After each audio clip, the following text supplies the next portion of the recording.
1절에서 13절 말씀을 우리 한 절씩 교독하고 마지막 절을 합독한 뒤에 아멘 살아계신 하나님의 말씀임을 고백하도록 하겠습니다. 제가 먼저 읽겠습니다.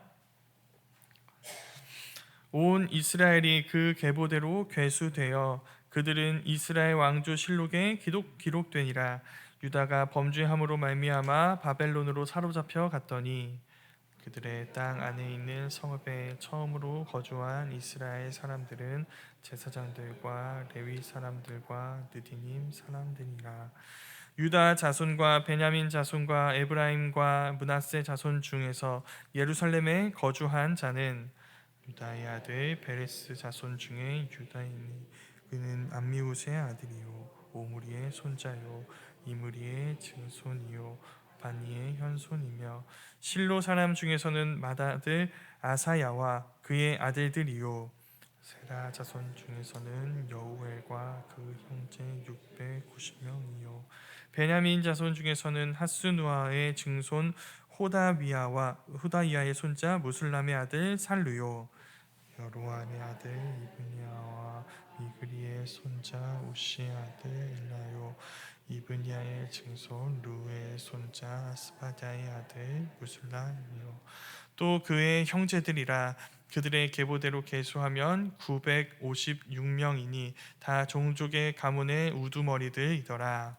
제사장 중에서는 여다야와 여호야립과 야긴과 하나님의 성전을 맡은 자 아사랴이니 그는 힐기야의 아들이요 무술람의 손자요 사독의 증손이요 무라요스의 현손이요 아히두베의 오대손이며 또 아다야와이니 그는 여호와의 아들 아니요 바술의 손자요 말기야의 증손이며 또 마아세니 그는 아디엘의 아들이요 야세랴의 손자요 무술람의 증손이요 무실레밋의 현손이요 임멜의 오대손이며 함께 읽겠습니다.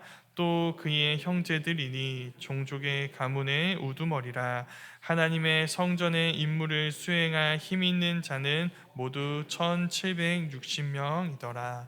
아멘. 살아계신 하나님의 말씀입니다.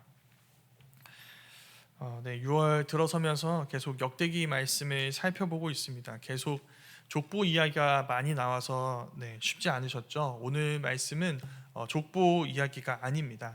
그 족보의 결론들입니다. 물론 그렇게 보이지는 않습니다. 왜냐하면 오늘 말씀에서도 사람들의 이름이 굉장히 많이 나오고 있죠. 근데 자세히 보시면 누가 누구를 낳았다는 이야기가 아닙니다. 이들은 어떤 사람들이냐면 바벨론의 포로로 끌려갔다가 다시 가나안 땅에 귀환해서 바벨론 여기서 하나님의 집을 짓고 있는 사람들, 그리고 지금 이 말씀을 처음 보고 있는 사람들입니다. 그러니까 쭉 과거의 이야기를 족보를 쭉 읽어오다가 이 사람들은 뭘 경험하게 된 걸까요? 그 족보 끝에 내 이름이 나오네라는 것을 경험하고 있는 것입니다. 이 전개와 흐름의 의도가 무엇일까요? 여기에 역대기 전체에 메시지가 있습니다. 이들은 포로 귀환 공동체입니다. 그러니까 바벨론이 패망하고 그래서 바벨론에 있다가 페르시아의 고레스 왕이 이렇게 왕에 등극해서 돌아가도 좋다는 명령을 내리자 비록 남의 땅이지만 70년 동안 이미 정착해서 안정적으로 삶을 살고 있었던 그 모든 삶을 버리고 다시 가나안 땅에 온 사람들인 것이죠. 이게 말이 쉽지 현실이 절대 쉽지 않습니다. 70년 동안 살아왔던 곳입니다. 우리의 삶의 모든 요소들이 다 여기에 머물러 있어요. 그런데 이 모든 것들을 버리고 황무지뿐인 곳에 와서 다시 집을 짓는 것부터 시작해야 됩니다. 집에서 사는 게 아니라 집을 지어야 합니다. 집을 짓고 산업을 개발하고 삶에 필요한 인프라를 갖추고 하는 그 모든 이들을 아예 제로에서 아예 아무것도 없는 곳에서 시작해야 하는 것이죠. 무엇보다 이제 성전을 다시 지어야 하고 공동체를 회복해야 하고 성벽을 갖춰서 우리가 사는 이곳이 도시답게 성읍답게 이렇게 갖춰지는 것을 처음부터 시작해야 됩니다. 그러면 이런 모든 어려움에도 불구하고 이들이 이렇게 했던 이유는 무엇일까요? 물론 믿음이 좋아서도 있지만 무엇보다 기대가 있었기 때문입니다. 어려운 일이긴 합니다. 그런데 하나님이 함께 하실 것이고 이 모든 일들이 이루어졌을 때 온 이스라엘이 회복될 거라는 이 기대, 솔로몬의 영광이 우리에게 다시 회복될 거라는 기대, 다시 우리가 강대국이 되고 영광스러운 하나님의 나라가 될 거라는 기대가 있었던 것입니다. 그런데 그렇지 않았던 것이죠. 일단 성전을 짓는 일부터 쉽지 않습니다. 갑자기 이방 족속들이 와서 방해하고 회방을 놓고, 그래서 성전 공사가 중간에 중단되게 됩니다. 그래도 뭐 다시 재개해서 완성이 됐습니다. 그런데 그 기초부터가 사실 솔로몬의 성전과 비교했을 때 너무나 초라합니다. 그 엄청나게 크고 웅장했던 그 이야기와 달리 실제 성전은 너무나 보잘것없어 보이는 것이죠. 에스라 느헤미야에 의해서 성전뿐만이 아니라 이스라엘 공동체, 유다 백성, 이 포로 귀환 공동체가 회복되고 성벽까지 세워져서 이제 성읍의 모습도 갖춰갔습니다. 그러나 아무런 변화가 일어나지 않는 것입니다. 여전히 이스라엘의 왕은 존재하지 않습니다. 여전히 우리는 포로 신분을 벗어나고 있지 않고 그것을 해결하지 못하고 있습니다. 그때 이들이 생각하게 됩니다. 우리가 알던 그 하나님 나라의 역사는 이미 그 바벨론 포로기 때 끝났구나. 우리가 말씀에서 그렇게 수도 없이 봐왔던 그 하나님 나라의 이야기는 이제 우리의 이야기가 아니구나. 그때 그 하나님은 지금 우리의 하나님이 아니구나. 그런데 지금 오늘 우리가 읽은 이 말씀이 뭘 알려주는 걸까요? 그렇지 않다고 이야기합니다. 족보 끝에 이들의 이름이 있습니다. 그때 그 사람들의 이름과 같이 우리의 이름이 실려 있습니다. 그때 그 하나님 나라의 역사를 경험했던 이들의 그 모든 흐름이, 그 역사적 흐름이 지금 우리에게도 흘려오고 있던 것입니다. 그러니까 아담에서부터 시작되어 온 그 세계의 역사 속에서 하나님이 진행되어 온 그 하나님 나라의 이야기의 결과가 바로 너희 이 포로 귀한 공동체라고 지금 역대기 기자가 이야기하고 있는 것입니다. 그러면 이해되는 구절들이 있습니다. 우리 앞에서 봤던 그 수많은 그 족보 이야기, 그 분량이 계속 우리를 힘들게 했는데 이제 그게 우리에게 위로가 될 수 있습니다. 그 족보의 길이, 그 분량이 어떤 것을 의미하냐면 곧 우리를 향한 하나님의 신실하심의 역사, 신실하심의 크기인 것입니다. 그 긴 오랜 세월 동안 하나님은 한 번도 우리를 향한 하나님의 사랑, 하나님의 나라의 역사를 멈추시고 거두신 적이 없다는 것을 그 족보의 이야기가 우리에게 알려주고 있는 것입니다. 그때 그 오랜 역사 동안 하나님은 자기 백성을 포기하지 않으셨고 그들과 함께 해 오셨습니다. 그리고 이제 그 이야기는 이제 더 이상 우리에게 소망이 없다, 그 모든 이야기가 끝났다라고 이야기하는 이 포로 귀한 공동체까지 이어지게 되는 것입니다. 이전 조상들에게 베풀었던 그 모든 은혜가 너희에게 유효하다. 하나님은 이 과거 족보에 실린 사람들을 향한 하나님의 은혜를 지금 그 말씀을 읽고 있는 너희에게 부어주고 계신다라고 오늘 말씀이 우리에게 이야기해 줍니다. 이게 역대기의 첫 번째 메시지입니다. 성경에 나오는 이 모든 말씀의 최종 목적지는 그때 그 당시 사람들에게서 멈추는 것이 아니라 바로 우리에게 향하고 있다는 것입니다. 우리가 그 목적지입니다. 이건 그저 그때 그 과거의 이야기가 아닙니다. 지금 우리를 향한 메시지이며 우리를 위한 메시지가 되는 것입니다. 그래서 성경을 볼 때 우리가 계속해서 가장 먼저 가져야 할 마음은 뭐냐면 그 이야기가 성경 속에만 있는 이야기로 내버려 두지 않는 것입니다. 성경에서 보는 그때 그 이야기를 지금 우리의 이야기와 연결해야 합니다. 그들의 이야기를 통해 하나님은 지금 우리에게 말씀하기 원하십니다. 그들의 이야기는 바로 우리를 위한 이야기가 된다는 것이죠. 그래서 이 말씀을 통해 우리를 발견해야 합니다. 그냥 그런 일이 있었구나가 아니라 그런 하나님이 지금 우리와 함께 하시는구나라는 것을 이 말씀을 통해 배워야 하는 것이죠. 그걸 이 포로에서 귀환한 이들이 먼저 경험하고 있습니다. 일단 오늘 말씀은 어떻게 이 사람들이 이 오랜 하나님 나라의 역사에도 불구하고 이 포로를 경험해야 했는지, 왜 포로로 끌려가게 되었는지에 대한 이유부터 설명하고 있습니다. 이들은 왜 어떻게 포로가 된 걸까요? 유다가 범죄했기 때문입니다. 1절 후반부 말씀에 유다가 범죄했다라는 이야기가 나옵니다. 그러면 범죄해서 끌려갔습니다. 그럼 어떻게 돌아오게 된 걸까요? 그 죄에 대한 하나님의 진노가 끝났고, 그리고 이 죄에서 이제 하나님이 그들을 건져내시고 회복하시는 이야기가 시작되었기 때문입니다. 그 심판의 시간이 끝나고 하나님이 그들을 거기서 구원하셨습니다. 이 두 가지는 모두 선지자들을 통해 하나님이 주신 예언이 성취된 사건입니다. 그리고 여기에서 우리가 보게 되는 것이 있습니다. 1절 말씀에서 범죄해서 바벨론 포로로 끌려간 사람들은 유다 사람들이라고 나옵니다. 유다가 범죄해서 포로로 끌려갔습니다. 그런데 2절 말씀에서 그 포로에서 돌아온 사람들은 유다라고 얘기하지 않습니다. 이스라엘이라고 얘기하는 것이죠. 무슨 말일까요? 지금 이 포로 귀환으로 시작된 이야기는 단순히 이 분열 왕국 시대에 남쪽에 위치했던 유다 왕국이 회복되는 이야기가 아니라는 것입니다. 유다 왕국의 회복을 넘어서고 있습니다. 이건 온 이스라엘의 회복 이야기라는 것이죠. 그게 지금 하나님이 하고 계신 일입니다. 하나님은 남유다 왕국만 회복하려고 하지 않으십니다. 그것을 넘어서 온 이스라엘을 회복하려 하십니다.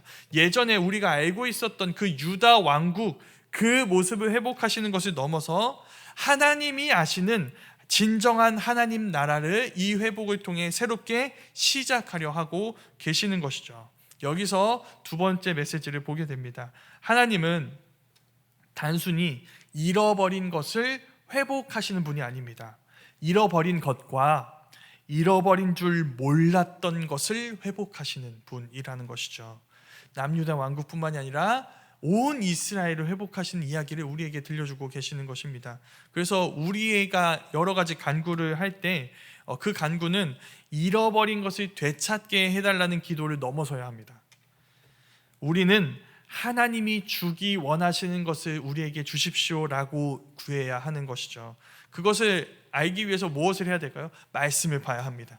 말씀을 가까이 할 때 하나님이 우리에게 주기 원하시는 것들이 무엇인지를 발견하고 우리는 우리에게 진짜 필요한 것이 무엇인지를 깨닫게 되고 그것을 하나님께 간구하는 자들이 되는 것입니다. 그래서 그것을 발견해야 합니다. 말씀을 가까이 함으로 우리의 필요가 무엇인지를 배워야 합니다. 하나님이 보고 계시는 우리에게 진짜 필요한 것들이 무엇인지를 깨닫고 그것을 간구하여 하나님께 응답하심을 얻는 것, 이게 하나님이 우리에게 가르쳐 주신 은혜인 것입니다. 오늘 말씀에 등장하는 이들이 그것을 먼저 경험하고 있습니다. 앞서 본 것처럼 귀환한 사람들은 단순히 유다 사람들이 아닙니다. 온 이스라엘을 이야기합니다. 온 이스라엘이 이 이야기의 핵심적인 멤버들인 것이죠. 3절에서 9절 말씀까지 그 이스라엘의 일반 백성들의 명단이 소개됩니다. 3절에서 9절입니다. 그러면 총 7절 분량입니다. 그런데 그 뒤에 10절에서부터 우리가 읽진 않았지만 9장 이 34절까지 총 25절 말씀으로 성전 종사자 명단이 소개되고 있습니다. 이게 무엇을 의미할까요? 지금 이 사람들이 가장 먼저 회복하고 싶었던 것, 또 역대기 기자가 이야기하는 이 모든 회복 이야기의 핵심이 무엇인지를 알려주고 있습니다. 그것은 바로 성전입니다. 여기서 성전은 단순히 성전 건물이 회복되는 것을 의미하지 않습니다. 그 성전에 다시 하나님의 임재와 영광이 돌아오게 되고 백성들이 거기서 다시 하나님을 예배하게 되고 이를 통해 우리 모두가 하나님 나라의 백성이다라는 이 이스라엘의 진정한 정체성이 회복되는 것, 이게 이들이 진짜 회복하고 싶었던 것이었습니다. 이게 세 번째 마지막 메시지입니다. 우리에게 가장 필요한 회복은 무엇일까요? 그건 다름 아닌 하나님의 임재입니다. 우리의 삶이 텅 비었다고 느꼈을 때, 이것이 필요하다 저것이 필요하다라는 생각이 들 때 그 모든 것들에 앞서 우리에게 진정 필요한 것은 하나님의 임재, 그 영광이 우리에게 채워져야 합니다. 그래서 우리의 기도 제목의 가장 먼저 앞부분에는 하나님의 임재에 대한 간구가 회복되어야 하는 것입니다. 내가 하나님과 진실한 사랑을 나누기 원합니다. 하나님의 손길로 빚어지게 되기를 원합니다. 나에게 그 몇 가지가 고쳐지는 것을 넘어서 나의 모든 것들이 주님 손에서 주님의 뜻대로 바로 잡히고 하나님이 원하시는 하나님의 작품으로 새롭게 창조되는 것을 내가 원합니다 라고 간구해야 하는 것이죠. 그것이 바로 이 예루살렘으로 돌아온 이 성전에서 일하는 이 성전 종사자들의 갈망이었습니다. 그리고 하나님은 그 갈망과 기도에 응답하셔서 그 예루살렘에 자기 아들을 보내주셨습니다. 그가 우리의 모든 죄를 담당하게 하시고 십자가에서 그 자기 몸을 깨뜨려, 그 모든 죄를 짊어진 자기 몸을 깨뜨려 우리를 파괴하고 망가뜨린 모든 죄의 지배를 부수시고 마침내 진정으로 죄의 포로된 신분에서 우리를 자유하게 하신 것이죠. 그래서 우리는 이들이 꿈꾸었던 그 하나님 나라의 풍성한 임재를 누리게 됩니다. 예수 그리스도가 우리의 성전이 되시고 그분으로 인해 우리는 그 안에서 충만한 하나님의 임재를 경험하게 됩니다. 하나님과 온전한 사랑을 누리고 하나님이 그들에게 주셨고 이젠 우리에게 주시고 이 온 세상에 주시기 원하시는 하나님 나라의 일에 우리 모두가 참여하여 그 영광과 임재를 보여주고 증거하는 증인들로 삼으신 이야기가 지금 우리의 이야기가 된 것입니다. 그래서 우리의 존재와 모든 것들이 새롭게 됩니다. 바울이 그것을 이렇게 이야기했습니다. 누구든지 그리스도 안에 있으면 새로운 피조물이라. 이전 것은 지나갔으니 보라 새 것이 되었도다. 아멘. 이전 포로기는 지나갔습니다. 이제 우리는 새 것입니다. 그리스도께서 우리의 진정한 성전이 되어주셔서 이제 그와 연결돼 우리도 주님의 성전입니다. 그가 우리의 머리가 되어주셔서 우리는 그의 몸이 되었습니다. 그분이 다스리시는 하나님 나라가 시작되고 그 나라를 우리에게 주셔서 우리는 이제 그 나라의 백성입니다. 그래서 역대기 기자가 이야기하는 이 모든 메시지가 지금 우리의 이야기가 되는 것이죠. 우리가 이제 성전 종사자들이 되어서 하나님의 임재를 보지 못한 이들에게 하나님의 임재를 보여주고 하나님 나라를 경험하지 못한 이들에게 그 나라가 어떤 나라인지를 우리의 삶을 통해 우리의 섬김과 사랑을 통해 보여주고 하나님의 충만한 임재를 느끼지 못하는, 발견하지 못하는 그 여전히 포로 시대에 있는 이들을 하나님 나라로 인도하는 자들이 되는 것이죠. 우리 모두가 오늘도 그 이야기를 경험하고 우리의 이야기로 삼았으면 좋겠습니다.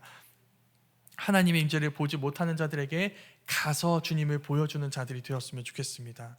하나님의 은혜를 경험하지 못하는 이들에게 가서 주님의 몸된 자들이 되어 주님의 몸된 성전이 되어 우리에게 주신 그 은혜를 그들에게 주님의 손과 발이 되어 섬겨주고 흘려보내는 자들이 될 수 있었으면 좋겠습니다. 그래서 역대기 이야기가 그때 그 이야기를 넘어서 우리의 일상과 우리의 가정과 우리의 삶의 자리 가운데 회복되고 이루어지는 은혜를 우리 모두가 경험하게 될 수 있기를 간절히 소망합니다.